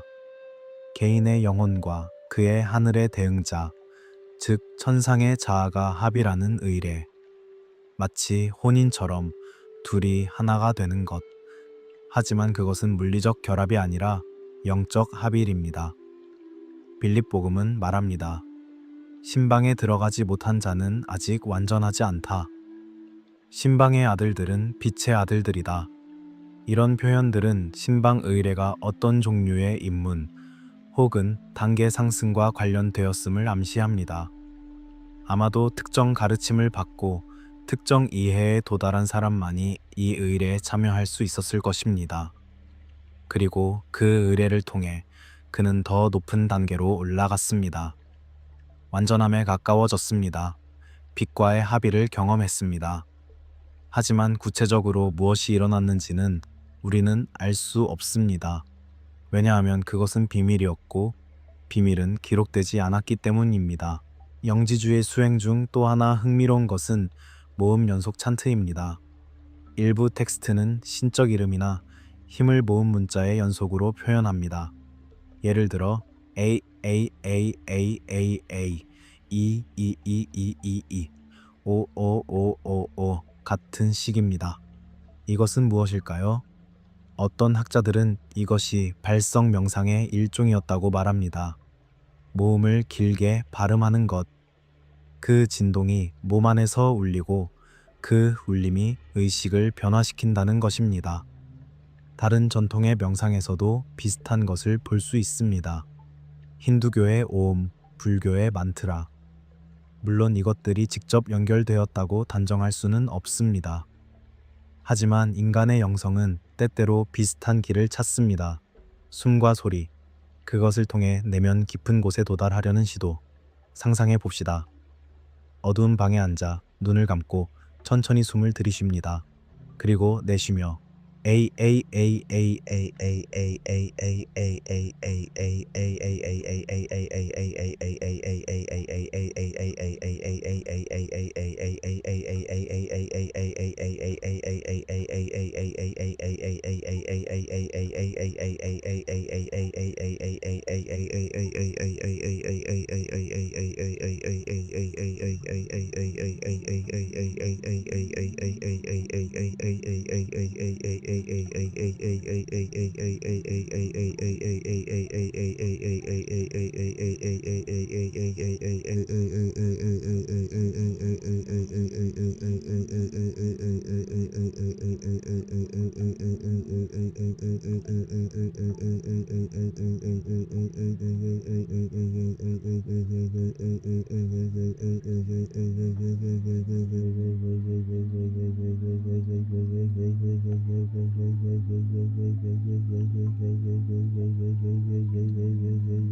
그 진동이 몸 전체를 채웁니다. 한 번, 두 번, 10번, 점점 더 깊어집니다. 시간이 느려집니다. 생각이 멈춥니다. 그리고 어느 순간 당신은 당신이 아닙니다. 당신은 소리 자체입니다. 진동 자체입니다. 그리고 그 진동 속에서 당신은 우주와 연결됩니다. 이것이 영지주의 수행의 한 형태였을 수 있습니다. 지식이 머리가 아니라 몸의 호흡과 침묵 속에서 체화되는 것. 그들의 삶은 조용했을 것입니다. 큰 교회도 화려한 예배도 많은 군중도 없었습니다. 작은 방, 몇 명의 사람, 낮은 목소리. 하지만 그 조용함 속에 그들은 무한을 찾으려 했습니다. 그것이 그들의 길이었습니다. 그리고 그 길은 결국 사라지는 듯 보였습니다. 왜일까요? 무엇이 정통이 되었고 무엇이 이단이 되었을까요? 이 세기의 기독교는 정리되지 않은 숲과 같았습니다. 고정된 신조도, 합의된 교리도, 통일된 성경 목록도 아직 없었습니다. 로마에서는 한 가지 방식으로 예배를 드렸고 알렉산드리아에서는 다른 방식으로 드렸습니다. 어떤 공동체는 요한복음을 가장 중요하게 여겼고 어떤 공동체는 마태복음을 선호했습니다. 어떤 이들은 예수를 완전한 인간이자 완전한 신으로 고백했고 어떤 이들은 예수가 신이 인간의 모습으로 나타난 것이라고 생각했으며 어떤 이들은 예수가 인간이었지만 세례 때 신적 영이 그에게 임했다고 믿었습니다. 다양성, 혼란, 그리고 경쟁. 이 혼란 속에서 어떤 사람들은 경계선을 긋기 시작했습니다. 리옹의 이레느스가 대표적입니다. 그는 이 세기 후반 현재 프랑스 지역에서 주교로 활동했습니다. 그리고 그는 이단 논박이라는 방대한 저작을 썼습니다. 이 책의 원래 제목은 거짓으로 이른바 지식이라 불리는 것들의 폭로와 반박입니다. 즉 영지주의를 겨냥한 책입니다. 이레느스는 영지주의의 여러 갈래를 상세히 설명하고 하나하나 반박했습니다. 그의 논리는 이러했습니다. 예수의 가르침은 비밀이 아니었다. 그것은 공개적으로 전해졌다. 사도들이 예수로부터 받은 가르침을 공동체 전체에 전했고 그 공동체는 그것을 다음 세대에 전했다. 이것이 사도적 전승이다. 따라서 진정한 가르침은 역사적 연속성 속에서 확인할 수 있다. 어떤 주교가 어느 사도로부터 임명되었고 그 사도는 예수로부터 권위를 받았다. 이 사슬이 끊어지지 않았다면 그 가르침은 신뢰할 수 있다. 반면 영지주의자들은 어디서 왔는가? 그들은 비밀 전승을 주장한다. 예수가 특정 제자에게만 비밀을 전했다고 말한다. 하지만 그것을 어떻게 증명할 수 있는가? 그것은 역사적으로 추적할 수 없다. 따라서 그것은 후대의 창작일 가능성이 높다. 이레느스의 이 논리는 강력했습니다. 왜냐하면 그것은 객관적 기준을 제시했기 때문입니다.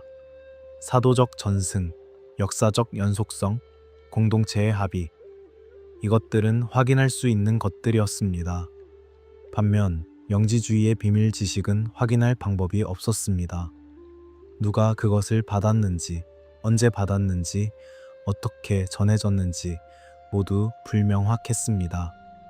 따라서 점점 더 많은 공동체가 이레느스의 입장을 받아들이기 시작했습니다. 정통과 이단의 경계선이 그어지기 시작했습니다. 하지만 이것은 단지 신학적 논쟁이 아니었습니다. 사회적 구조의 차이이기도 했습니다. 정통교회는 성장하는 종교였습니다. 누구나 들어올 수 있었고 세례를 받으면 공동체의 일원이 되었습니다. 예배는 공개적이었고 가르침은 모두에게 전해졌습니다. 이것은 확장에 유리한 구조였습니다. 반면 영지주의는 대개 닫힌 결사였습니다. 입문 과정이 있었고 단계가 있었으며 비밀이 있었습니다. 이것은 깊이에는 유리했지만 확장에는 불리했습니다. 역사는 종종 큰 것이 작은 것을 삼킵니다. 그리고 정통교회는 커졌고 영지주의 공동체는 작게 남았습니다. 4세기에 들어서며 결정적인 변화가 일어났습니다. 콘스탄티누스 황제가 기독교를 공인한 것입니다. 313년 밀라노 칙령. 박해가 끝났습니다. 기독교는 더 이상 지하 종교가 아니었습니다. 그것은 제국의 종교가 되기 시작했습니다. 그리고 제국의 종교는 통일성을 필요로 했습니다. 하나의 제국, 하나의 신앙, 하나의 교회. 다양성은 문제가 되었습니다. 325년 니케아 공의회가 열렸습니다. 주교들이 모여 신조를 작성했습니다. 우리는 한 분이신 하나님을 믿으며 전능하신 아버지, 보이는 것과 보이지 않는 모든 것의 창조주를 믿습니다. 그리고 한 분이신 주 예수 그리스도를, 하나님의 아들을, 아버지로부터 나신 참 하나님으로부터 나신 참 하나님을. 이것이 정통의 문장이었습니다. 이 문장에 동의하지 않는 자는 이단이었습니다. 니케아 신조는 특히 예수의 신성을 강조했습니다. 예수는 피조물이 아니라 아버지와 동일한 본질을 가진 신이다. 이것은 아리우스파와의 논쟁에서 나온 것이었지만 동시에 영지주의에 대한 반박이기도 했습니다. 왜냐하면 일부 영지주의 텍스트는 예수를 플레로마에서 내려온 아이온, 즉 신적 존재이지만 최고신과는 구분되는 존재로 묘사했기 때문입니다. 니케아 신조는 이런 구분을 거부했습니다. 예수는 신이다. 완전히, 본질적으로. 그리고 367년 또 하나의 중요한 사건이 일어났습니다. 알렉산드리아의 주교 아타나시우스가 부활절 서신을 썼습니다. 이 서신에서 그는 신약 성경의 목록을 제시했습니다. 27권, 내 복음서, 사도행전, 바울 서신들, 공동 서신들, 그리고 요한계시록. 이것이 정경입니다. 다른 책들은 읽어도 되지만 성경은 아닙니다. 도마복음, 베드로복음, 유다복음 이런 것들은 포함되지 않았습니다. 문이 닫혔습니다. 목록이 확정되었습니다. 물론 이것이 즉시 모든 곳에서 받아들여진 것은 아닙니다. 일부 지역에서는 다른 목록이 한동안 계속 사용되었습니다. 하지만 점차 아타나시우스의 목록이 표준이 되었습니다. 그 이후 주변부로 밀려난 문헌들은 어떻게 되었을까요?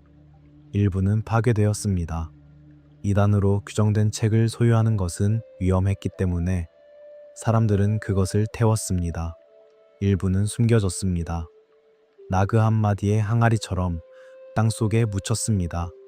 일부는 벗겨졌습니다. 비밀리에 조심스럽게. 그리고 시간이 지나며 대부분은 사라졌습니다. 우리가 알고 있는 영지주의 복음서들은 한때 훨씬 더 많았을 것입니다. 하지만 살아남은 것은 극소수입니다. 나그 한마디 문헌, 그리고 여기저기 흩어진 단편들, 그것이 전부입니다. 정경이 닫히는 시간은 마치 문이 천천히 닫히는 소리와도 같았습니다. 삐걱, 삐걱, 점점 더 좁아지는 틈, 그 틈 사이로 마지막 빛이 새어나오고 그리고 완전히 어둠. 하지만 어둠 속에서도 무언가는 살아남았습니다. 땅 속에서, 기억 속에서, 속삭임 속에서. 그리고 1600년 후 그것은 다시 빛을 보았습니다. 이제 우리는 마지막 질문에 이릅니다. 만약 다른 길이 주류가 되었더라면 우리의 세계는 어떻게 달라졌을까요? 이것은 역사의 if 질문입니다. 대답할 수 없는 질문이지만 생각해 볼 가치가 있는 질문입니다. 만약 영지주의가 정통이 되고 정통이 이단이 되었다면, 만약 도마복음이 성경에 들어가고 요한복음이 배제되었다면, 만약 구원이 믿음이 아니라 지식으로 정의되었다면 아마도 기독교는 매우 다른 종교가 되었을 것입니다. 더 비밀스럽고 더 명상적이며 더 개인주의적인 종교. 대형 교회보다는 작은 명상 공동체가 중심이 되었을 것입니다. 십자가보다는 빛의 상징이 더 중요했을 것입니다. 죄와 구원보다는 무지와 깨달음이 더 강조되었을 것입니다. 그리고 아마도 여성의 역할이 조금 더 열려 있었을 수도 있습니다.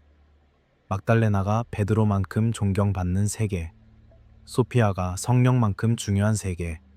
하지만 동시에 영지주의가 가진 한계도 드러났을 것입니다. 물질 세계를 부정적으로 보는 관점은 사회적 책임을 약화시킬 수 있습니다. 만약 이 세계가 감옥이라면 왜 그것을 개선하려 노력해야 할까요? 만약 몸이 중요하지 않다면 왜 가난하고 병든 사람을 돌봐야 할까요? 정통 기독교는 모든 문제에도 불구하고 자성과 돌봄의 전통을 발전시켰습니다. 병원, 고아원, 가난한 자를 위한 식사. 이것들은 물질 세계가 중요하다는 믿음에서 나왔습니다. 창조는 좋다. 몸은 소중하다. 따라서 우리는 서로를 돌봐야 한다. 만약 영지주의가 주류가 되었다면 이런 전통이 발전했을까요? 확실하지 않습니다.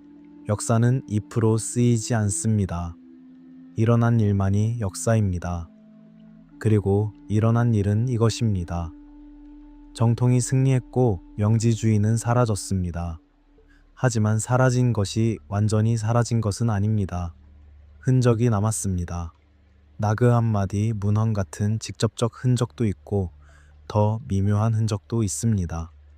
예를 들어 중세 신비주의, 마이스터 에크하르트, 힐데가르트, 폰, 빙겐, 십자가의 요한. 이들은 정통 가톨릭 신비가들이었지만 그들의 언어에는 영지주의적 울림이 있습니다. 내면의 빛, 신과의 합일, 언어를 넘어선 암. 이것은 직접적 영향이라기보다는 인간 영성의 공통된 깊이일 것입니다. 하지만 우리는 연결을 느낍니다. 영지주의 복음서들이 오늘 우리에게 남긴 것은 무엇일까요? 첫째, 다양성의 증거입니다. 초기 기독교는 하나의 목소리가 아니었습니다. 여러 목소리들이 경쟁하고 논쟁하고 각자의 방식으로 예수를 이해하려 했습니다. 이것을 아는 것은 중요합니다. 왜냐하면 그것은 우리에게 겸손을 가르치기 때문입니다. 어떤 한 해석이 절대적이고 유일하다고 주장할 때 우리는 묻습니다. 정말 그런가? 역사는 다양성을 보여주는데. 둘째, 질문의 가치입니다. 영지주의자들은 만족하지 않았습니다. 그들은 물었습니다. 왜 세상에 고통이 있는가? 왜 우리는 무지한가? 구원은 무엇인가? 이런 질문들은 쉬운 대답을 거부합니다. 그리고 바로 그 거부 속에서 깊이가 생깁니다. 도마복음의 어록들처럼 우리는 즉각적인 이해를 얻지 못할 수도 있습니다. 하지만 우리는 계속 생각합니다. 그리고 그 사색 자체가 가치입니다. 셋째, 잃어버린 목소리의 복원입니다. 나그 한마디 발견은 단지 고고학적 사건이 아니었습니다. 그것은 목소리가 돌아온 사건이었습니다. 1600년 동안 침묵했던 사람들이 자기 언어로 다시 말하기 시작했습니다. 우리는 더 이상 이레느스의 눈을 통해서만 영지주의를 볼 필요가 없습니다. 우리는 그들의 텍스트를 직접 읽을 수 있습니다. 물론 우리는 여전히 해석해야 합니다. 하지만 적어도 원본이 있습니다. 그것은 엄청난 차이입니다. 오늘날 영지주의 복음서들을 둘러싼 오해들도 있습니다. 음모론이 그 중 하나입니다. 교회가 진실을 숨겼다는 식의 이야기. 하지만 현실은 더 복잡합니다. 교회는 자신이 옳다고 믿는 것을 선택했고 다른 것을 배제했습니다. 이것은 억압이기도 하지만 동시에 정체성 형성이기도 합니다. 모든 공동체는 경계를 긋습니다. 우리는 이것을 믿고 저것은 믿지 않는다. 그것이 공동체를 만듭니다. 문제는 경계 자체가 아니라 경계가 어떻게 그어지고 누가 배제되며 그 과정에서 무엇이 이뤄지는가입니다. 또 다른 오해는 자극적 소비입니다. 예수와 막달레나의 로맨스, 유다의 반전, 비밀 가르침의 폭로. 이런 것들은 흥미롭지만 텍스트를 정확히 이해하는 것과는 다릅니다. 우리는 학문적 태도를 유지해야 합니다. 이 문헌들은 언제 쓰였는가, 누가 썼는가, 어떤 목적으로, 어떤 공동체에서 읽혔는가, 이런 질문들을 던지며 텍스트를 맥락 속에 놓아야 합니다. 그래야 우리는 과장도 축소도 하지 않고 있는 그대로를 볼 수 있습니다. 도마복음이 던지는 질문, 지식은 구원이 될 수 있는가? 유다복음이 던지는 질문, 배신은 때때로 충성일 수 있는가? 마리아복음이 던지는 질문, 여성은 영적 권위를 가질 수 있는가? 빌립복음이 던지는 질문, 의례는 무엇을 변화시키는가? 요한의 비밀서가 던지는 질문, 이 세계는 완전한가? 아니면 불완전한가? 이 질문들은 2000년 전에도 중요했고 오늘날에도 중요합니다. 답은 달라질 수 있지만 질문 자체는 살아 있습니다. 우리는 언제나 하나의 이야기만을 갖고 살지 않습니다. 우리 안에는 여러 목소리가 있습니다. 어떤 목소리는 믿음을 말하고, 어떤 목소리는 의심을 말하며, 어떤 목소리는 지식을 말하고, 어떤 목소리는 신비를 말합니다. 영지주의 복음서들은 그 중 하나의 목소리를 대변합니다. 그것은 주류가 되지 못했지만 그렇다고 틀린 것도 아닙니다. 그것은 단지 다른 길이었습니다. 그리고 그 길을 아는 것은 우리의 지도를 더 풍부하게 만듭니다. 밤이 깊습니다. 우리는 오랜 여행을 했습니다. 사막의 항아리에서 시작해 요한의 비밀서의 우주론을 거쳐 도마의 말없는 복음을 듣고 유다의 다른 얼굴을 보았으며 막달레나의 잃어버린 목소리를 찾았고 신방의 비밀을 엿보았으며 정경이 닫히는 소리를 들었습니다. 그리고 이제 우리는 다시 사막으로 돌아옵니다. 별이 빛나는 밤하늘 아래 절벽의 그림자 속에서 항아리는 깨졌지만 그 안에 있던 것은 살아남았습니다. 오래된 종이의 섬유는 여전히 숨을 쉽니다. 아주 미세하게, 느리게. 글자들은 흐릿해졌지만 아직 읽을 수 있습니다. 그리고 우리가 그것을 읽을 때 1600년의 시간이 사라집니다. 우리는 그 촛불 아래 앉아있던 사람들과 같은 공간에 있습니다. 그들의 질문을 듣고 그들의 사색을 느끼며 그들의 침묵을 공유합니다. 금지된 책은 금지된 채로 남는가? 아니면 질문을 남기는가? 아마도 둘 다일 것입니다. 그것은 여전히 정경에 들어가지 못했습니다. 여전히 주변부에 있습니다. 하지만 그것이 던진 질문들은 중심으로 스며들었습니다. 그리고 그 질문들은 우리를 불편하게 만들고 생각하게 만들며 더 넓은 시야를 갖게 합니다. 천천히 숨을 고르세요. 눈을 감고 이 모든 이야기를 가슴속 깊이 내려놓으세요. 사막의 바람, 항아리의 흙냄새, 촛불의 흔들림, 오래된 파피루스의 바스락거림, 속삭이는 말들, 침묵 속의 사색. 이 모든 것이 당신 안에서 천천히 가라앉습니다. 그리고 당신은 평화 속으로 들어갑니다. 오늘 밤의 이야기는 여기까지입니다. 영지주의 복음서, 당신이 한 번도 들어본 적 없었던 예수의 금지된 가르침. 하지만 이제 당신은 들었습니다. 그리고 그 듣기는 당신 안에 무언가를 남겼을 것입니다. 질문일 수도 있고 호기심일 수도 있으며 혹은 단지 경이로움일 수도 있습니다. 무엇이든 괜찮습니다. 그것을 안고 잠으로 들어가세요. 이 채널에서는 앞으로도 계속 이런 이야기들을 전할 것입니다. 역사 속 숨겨진 목소리들, 잊혀진 이야기들, 우리가 알지 못했던 과거의 조각들을. 구독하시면 새로운 이야기들을 가장 먼저 만나실 수 있습니다. 그리고 후원해 주시는 분들께는 더 깊고 더 긴 이야기들을 미리 들으실 수 있는 기회를 드립니다. 하지만 지금은 그저 쉬세요. 천천히 숨을 쉬세요. 그리고 잠으로 들어가세요. 이제 우리는 잠시 사막을 떠나 다른 풍경으로 이동합니다. 천천히, 마치 꿈이 장면을 바꾸듯이 모래와 절벽에서 바다와 항구로, 밤의 알렉산드리아로. 기원 후 이 세기의 어느 저녁, 지중해의 가장 빛나는 도시. 등대가 어둠 속에서 불을 밝히고 있습니다. 파로스 등대, 고대 세계의 경이. 그 빛은 멀리 바다를 향해 뻗어나가 배들을 안전하게 항구로 인도합니다. 파도가 부두에 부딪히는 소리. 밤이지만 도시는 완전히 잠들지 않았습니다. 멀리서 웃음소리가 들리고 술집에서 새어나오는 노랫소리가 있으며 시장 근처에서는 늦게까지 장사하는 상인들의 흥정 소리가 들립니다. 알렉산드리아. 이 이름을 입에 올리는 것만으로도 무언가 특별한 것이 느껴집니다. 이곳은 단순한 도시가 아니었습니다. 그것은 세계의 교차점이었습니다. 이집트인, 그리스인, 유대인, 로마인, 시리아인, 페르시아인. 수십 개의 언어가 한 시장에서 뒤섞였고 수십 개의 신들이 한 거리에 신전을 두었습니다. 그리고 그 중심에 한때 세계 최대의 도서관이 있었습니다. 알렉산드리아 도서관. 지금은 불타 사라졌지만 그 기억은 여전히 도시 위를 맴돌고 있습니다.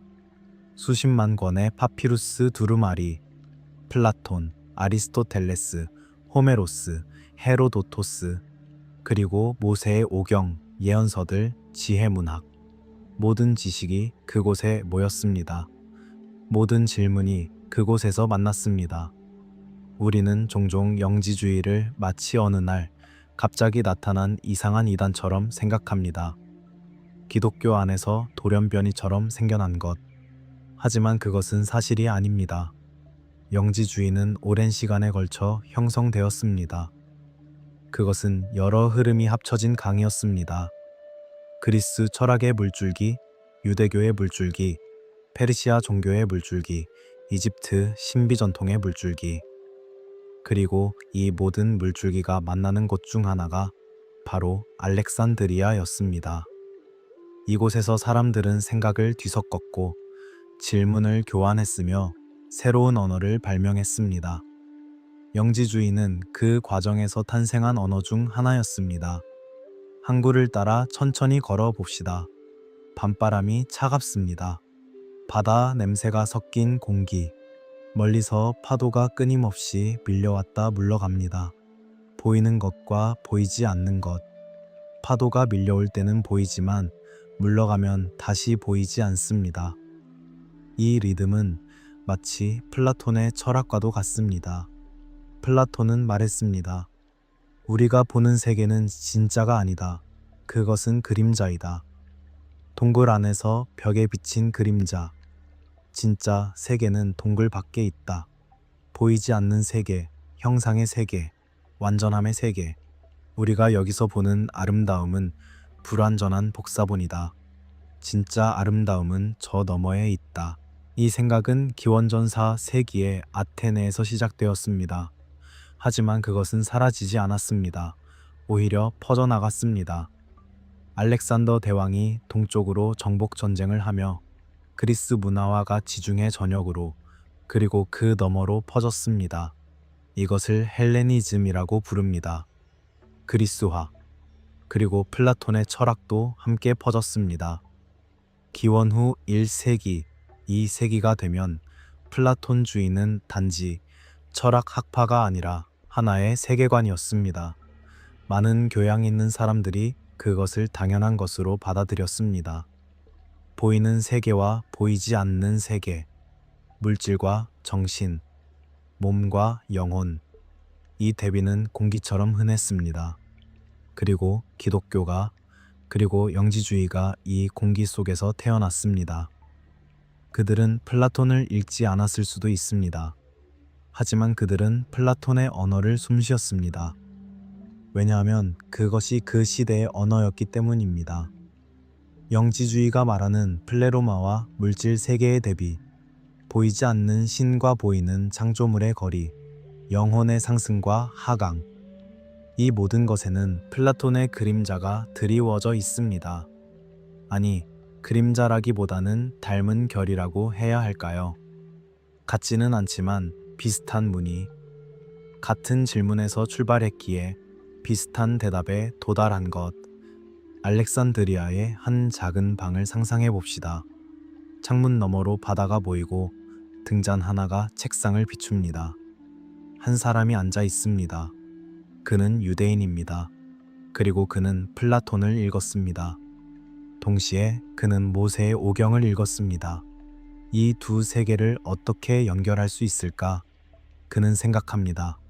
창세기는 말합니다. 태초에 하나님이 천지를 창조하시니라. 그런데 요한복음은 말합니다. 태초에 말씀이 계시니라.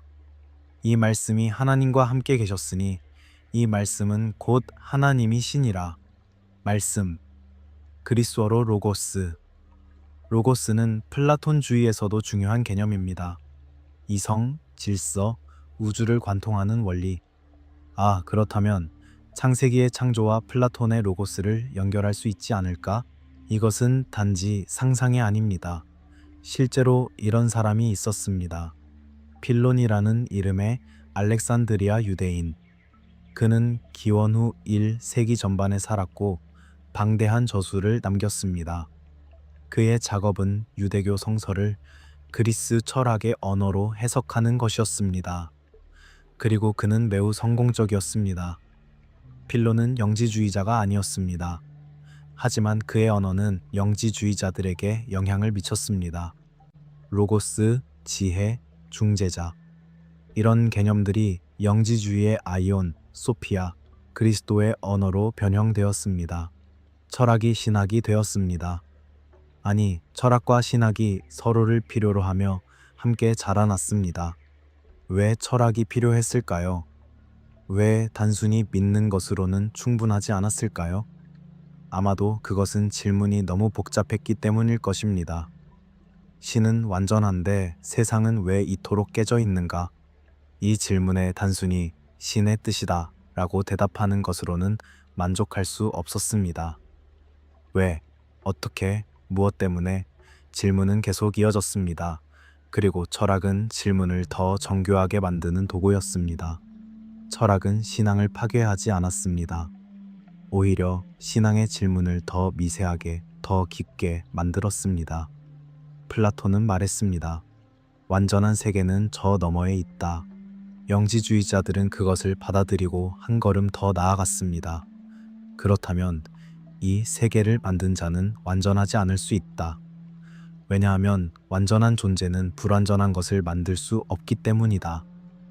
따라서 이 세계의 창조자는 중간 단계의 존재이다. 데미우르고스, 조물주. 이것은 플라톤에게서 빌린 개념입니다. 플라톤의 티마이오스 대화편에 데미우르고스가 나옵니다.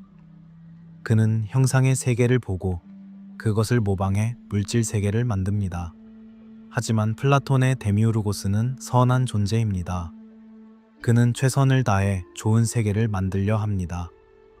다만 물질이 저항하기에 완전한 복사는 불가능합니다. 그런데 영지주의는 이것을 다시 변형시킵니다. 데미우르고스는 선하지 않을 수 있다. 그는 무지할 수 있고 오만할 수 있으며 심지어 악의적일 수 있다. 그는 자신이 유일한 신이라고 착각한다. 그리고 인간을 감옥에 가둔다. 이것은 플라톤을 넘어선 것입니다. 하지만 플라톤 없이는 불가능했을 것입니다. 왜냐하면 플라톤이 이미 두 세계라는 구조를 제공했기 때문입니다. 영지주의는 그 구조를 가져와 자신들의 질문을 채워 넣었습니다. 알렉산드리아의 거리를 다시 걷습니다. 이번에는 유대인 거구로 유대교 회당이 있고 거기서 안식일마다 성서가 낭독됩니다. 하지만 이 성서는 히브리어가 아닙니다. 그리스어입니다.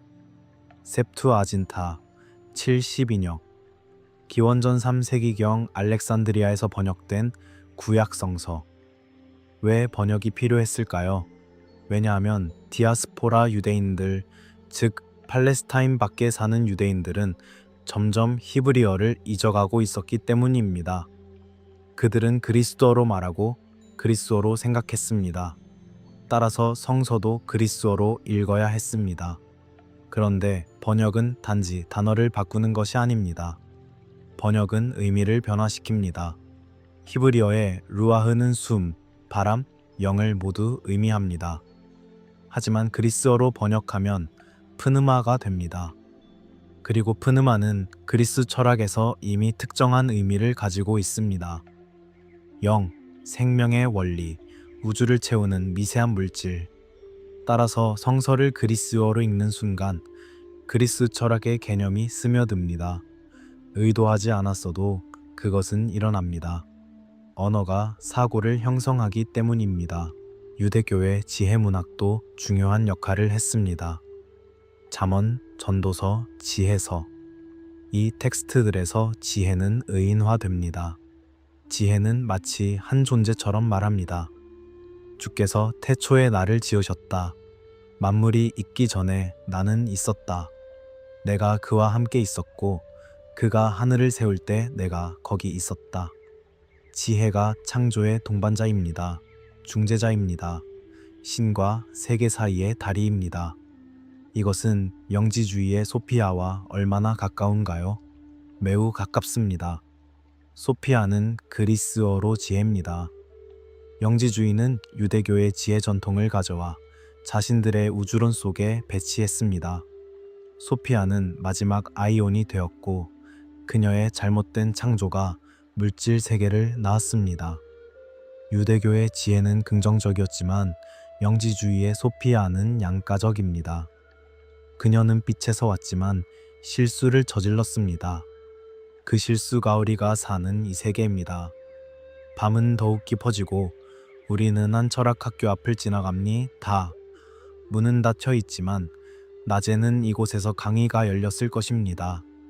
플라톤주의, 스토아주의, 에피쿠로스주의 여러 학파가 경쟁했고 각자 행복의 길을 가르쳤습니다. 그런데 흥미로운 것은 이 철학들이 단지 이론이 아니었다는 것입니다. 그것들은 삶의 방식이었습니다. 철학자는 특정한 방식으로 살았습니다. 금욕, 명상, 수련. 철학은 지혜를 사랑하는 것이었고 지혜는 단지 아는 것이 아니라 그렇게 사는 것이었습니다. 영지주의도 마찬가지였습니다. 영지, 즉 지식은 단순한 정보가 아니었습니다.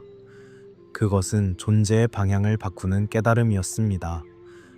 당신이 누구인지 아는 것, 당신이 어디서 왔는지 기억하는 것, 그리고 그 기억이 당신을 변화시키는 것. 이것은 철학적 깨달음과 매우 유사합니다. 플라톤의 동굴 비유를 떠올려 봅시다. 죄수가 동굴 안에서 그림자만 보며 살다가 어느 날 밖으로 나가 진짜 세계를 봅니다. 태양의 빛. 그것은 처음에는 눈이 부셔 고통스럽지만 점차 익숙해지고 결국 그는 진리를 봅니다. 그리고 그는 더 이상 예전의 그가 아닙니다. 그는 변화했습니다. 깨달았습니다. 영지주의의 구원도 이와 같았습니다. 당신은 물질 세계라는 동굴 안에 갇혀 있습니다. 그림자만 보고 살았습니다. 하지만 어느 날 메시지가 옵니다. 누군가 당신에게 말합니다.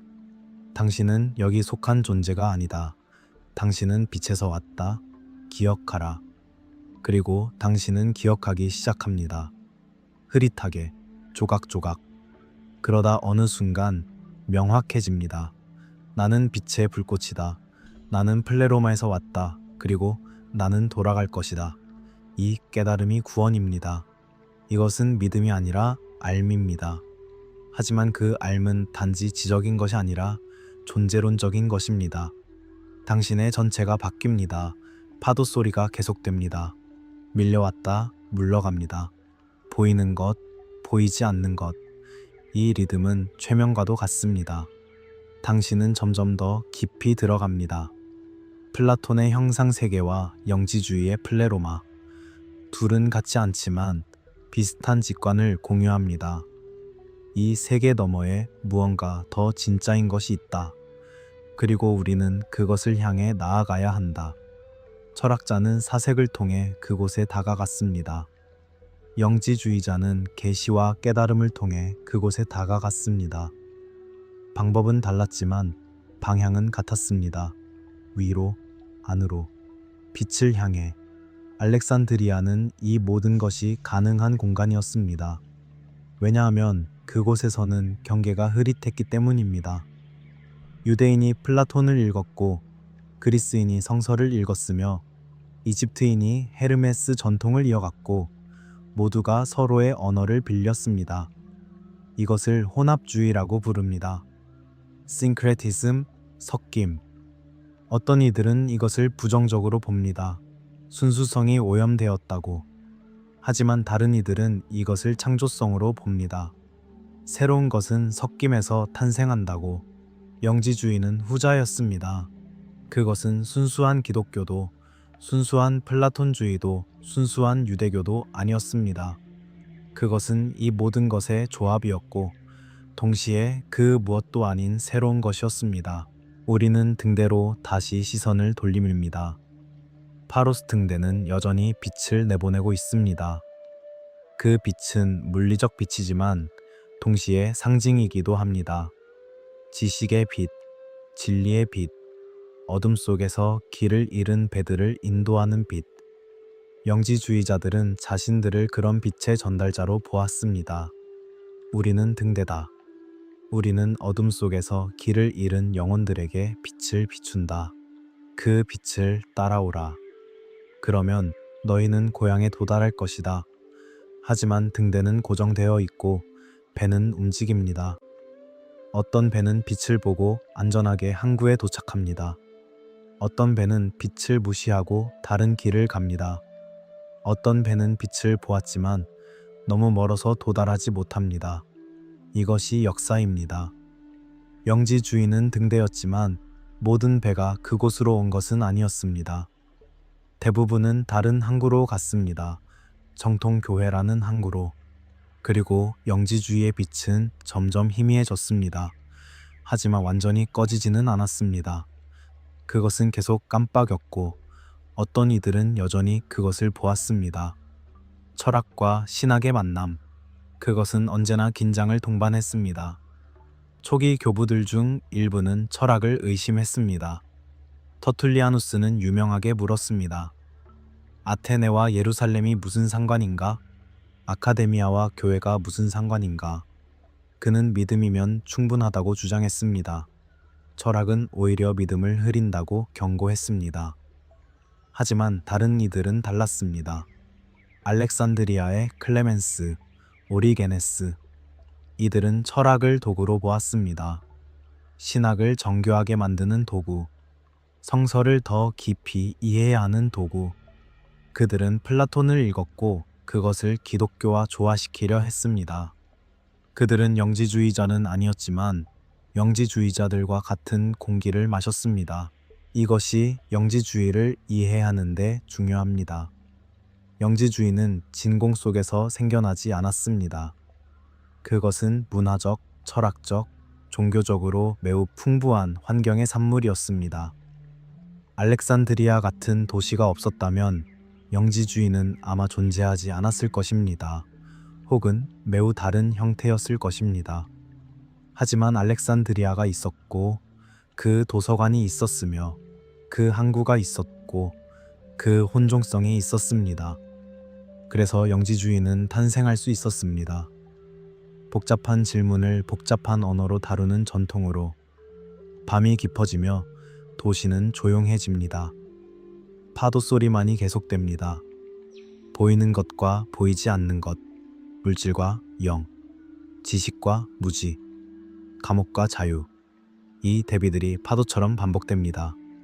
그리고 그 반복 속에서 당신은 안정을 느낍니다. 리듬이 있습니다. 예측 가능함이 있습니다. 파도는 언제나 밀려오고 언제나 물러갑니다. 그것은 영원히 계속될 것입니다. 그리고 그 영원함 속에서 당신은 쉴 수 있습니다. 철학적 배경을 머금은 차에 우리는 이제 실제 인물로 논쟁의 중심으로 들어갈 준비가 되었습니다. 알렉산드리아의 파도는 우리에게 맥락을 주었습니다. 영지주의가 어디서 왔는지, 왜 그런 언어를 사용했는지. 이제 우리는 그 전통의 구체적 인물들을 만날 것입니다. 마르키온, 발렌티누스, 바실리데스. 이름들이 등장할 것입니다. 그들 각자가 조금씩 다른 방식으로 같은 질문을 던졌습니다. 신은 완전한데 세상은 왜 깨져 있는가? 그리고 각자가 조금씩 다른 대답을 제시했습니다. 다음은 마르키온입니다. 구약의 하나님을 둘로 쪼개려 했던 사람. 그는 영지주의자였을까요? 아니었을까요? 학자들은 논쟁합니다. 하지만 그는 분명 비슷한 문제를 보았습니다. 구약의 신과 신약의 신이 너무 다르다고. 한쪽은 심판하고 다른 쪽은 사랑한다고. 어떻게 이것이 같은 신일 수 있는가? 마르키오는 답했습니다. 그들은 같은 신이 아니다. 그들은 두 신이다. 그리고 이 급진적 선언은 교회를 뒤흔들었습니다. 하지만 지금은 우리는 천천히 호흡을 고릅니다. 알렉산드리아의 밤은 여전히 깊고 파도는 여전히 밀려오고 등대는 여전히 빛을 내보냅니다. 우리는 이 풍경 속에 잠시 머뭅니다. 철학과 신학이 만나는 곳, 그리스와 유대가 섞이는 곳, 질문이 정교해지고 언어가 풍부해지는 곳, 그리고 그 풍부함 속에서 영지주의가 자라났습니다. 이상하고 아름답고 논쟁적이며 깊이 사색적인 전통으로.